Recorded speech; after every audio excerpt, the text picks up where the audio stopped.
ये कहानी शुरू होने से पहले मैं आपसे फिर से यही कहूँगा कि आप प्लीज़ वीडियो को बीच में मत काटिएगा, वीडियो को पूरा देखिए। और हाँ, पसंद नहीं आ रहा तो आप मुझे कमेंट कीजिए, मैं इम्प्रूव कर दूँगा।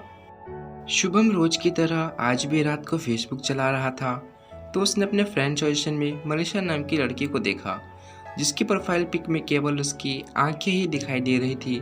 शुभम ने गौर से मनीषा की प्रोफाइल पिक को देखा, और जब शुभम ने उसके फेसबुक आईडी को देखा तो उसके कॉलेज का नाम वही था जो कि शुभम के कॉलेज का नाम था। मनीषा की एफबी आईडी में केवल 2 ही फोटोज थी, और उसमें फोटोज में उसका पूरा चेहरा दिखाई नहीं दे रहा था। कुछ दिनों के बाद फिर से शुभम के फ्रेंड सजेशन में मनीषा का नाम दिखा, लेकिन इस बार उसकी प्रोफाइल फोटो में उसके एक तरफ का ही चेहरा दिखाई दे रहा था। शुभम ने उसे मैसेज किया और पूछा कि आप कौन से कॉलेज में हो। अगले दिन उस मैसेज का रिप्लाई आता है, नेहरू कॉलेज। शुभम ने कहा, मैं भी उसी कॉलेज में हूँ। अगर आपको कोई प्रॉब्लम ना हो तो क्या हम फ्रेंड्स बन सकते हैं। लगभग एक सप्ताह बाद मनीषा ने शुभम को फ्रेंड रिक्वेस्ट एक्सेप्ट कर लिया। धीरे धीरे दोनों के बीच बातें होने लगी। समय बीतता गया और दोनों की फ्रेंडशिप काफ़ी अच्छी हो गई थी।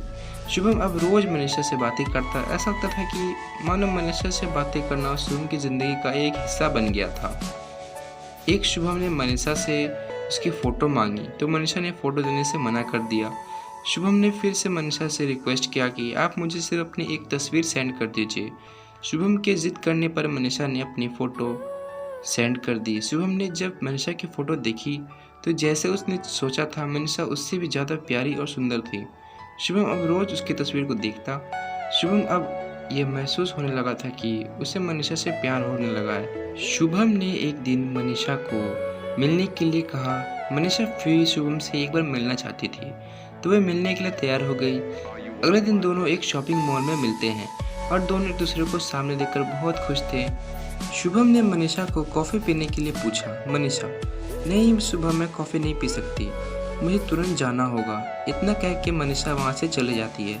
शुभम मनीषा से कुछ बातें करना चाहता था, लेकिन मनीषा के तुरंत चले जाने से वह मायूस हो गया।